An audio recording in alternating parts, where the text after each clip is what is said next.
بسم اللہ الرحمن الرحیم۔ السلام علیکم ورحمۃ اللہ وبرکاتہ۔ آج آپ کے سامنے حج کی 3 قسمیں عرض کرنا چاہتا ہوں۔ حج کی 3 اقسام ہیں۔ نمبر 1 حج افراد، نمبر 2 حج قران، نمبر 3 حج تمتع۔ حج افراد، حج تمتع، حج قران۔ تمتع کو تیسرے نمبر پہ رکھ لیجئے۔ حج افراد، حج قران، حج تمتع۔ حج افراد جو کرتا ہے اس کو حاجی مفرد کہا جاتا ہے۔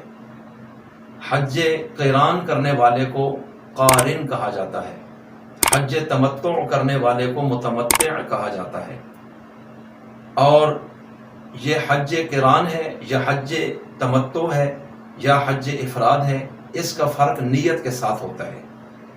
حج کے زمانے میں یعنی حج کے مہینوں میں شوال، ذوالقعدہ اور ذوالحج، جیسے میں نے بتایا تھا، شوال کی ابتدا سے حج کا زمانہ شروع ہوتا ہے، پھر ذوالقعدہ مکمل اس میں ہے، اور ذوالحج کے ابتدائی وہ دن 5 دن اس سمیت جن میں حج ہوتا ہے، 13 ذی الحج تک یہ حج کا زمانہ کہلاتا ہے۔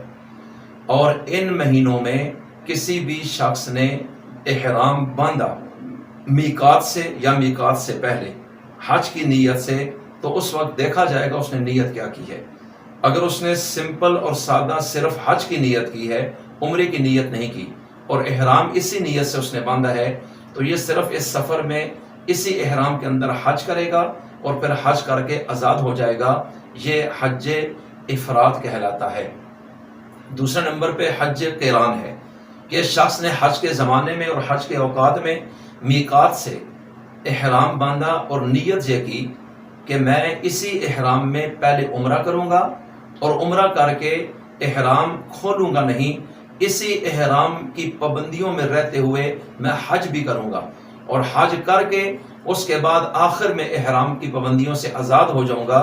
تو اس طرح اس نے عمرے اور حج کو ایک احرام میں ملا دیا، اس لیے اس کو حج قران کہا جاتا ہے، اور یہ کرنے والے کو قارن کہا جاتا ہے۔ تیسرا ہے حج تمتع۔ تمتع کا مطلب ہے فائدہ اٹھا لینا، یعنی اس نے حج کے زمانے میں اور حج کے اوقات اور ان مہینوں میں میقات سے یا میقات سے قبل احرام باندھا سنت کے مطابق، اور نیت اس نے یہ کی کہ یہ احرام میں فی الوقت عمرے کا باندھ رہا ہوں، اور جب گیا اور اس نے عمرہ ادا کیا، عمرہ ادا کر کے آخر میں حلق یا قصر کرا کر، جیسے میں نے بتایا تھا، اب یہ عمرے سے نکلا اور عام لباس، علاقائی لباس وضع قطع سے اختیار کر لی، احرام والی پوزیشن ختم کر دی۔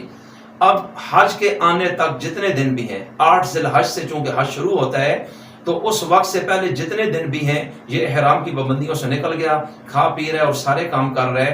اب 8 ذی الحج کو اس نے دوبارہ احرام باندھا اپنی رہائش سے یا کسی بھی مقام سے جہاں یہ موجود ہے، اور پھر اس نے اس نیت کے ساتھ کہ اب میں اس میں حج کروں گا، اور پھر حج کر کے وہ احرام بھی اس نے کھول دیا۔